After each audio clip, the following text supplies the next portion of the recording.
Magandang araw po. Narito na po ang magiging lagay ng panahon ngayong araw ng Huwebes, June 30, 2024.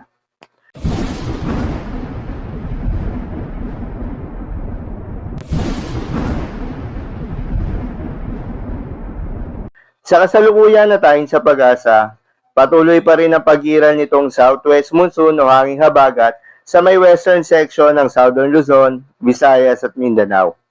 Kaya naman nasaan yung maulap na kalangitan na may kalat-kalat ng mga pagulan at pagkidlat pagkulog. Habang sa nalalabing bahagi ng ating bansa ay asahan naman yung generally fair weather condition na may mataas na tsansa ng mga localized thunderstorms lalo na sa hapon at sa gabi. Magandang balita naman dahil ayon sa pag-asa ay walang binabantayan na low pressure area o bagyo sa loob at labas ng ating Philippine Area of Responsibility na maring makaapekto sa ating bansa hanggang sa mga susunod na araw.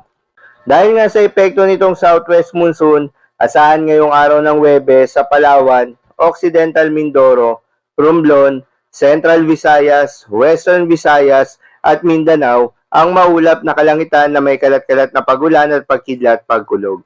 Posible ang mga pagbaho, pagguho ng lupa dahil sa katamtaman hanggang sa kung minsan ay malakas na pagulan. Habang sa Metro Manila, Zambales, Bataan, Cavite, Laguna, Batangas at iba pang bahagi ng Mimaropa ay asahan naman yung bahagyang maulap hanggang sa maulap na papawirin na may kalat-kalat na mga pagulan o pagkidlat pagkulog. Dulot din yan ng southwest monsoon.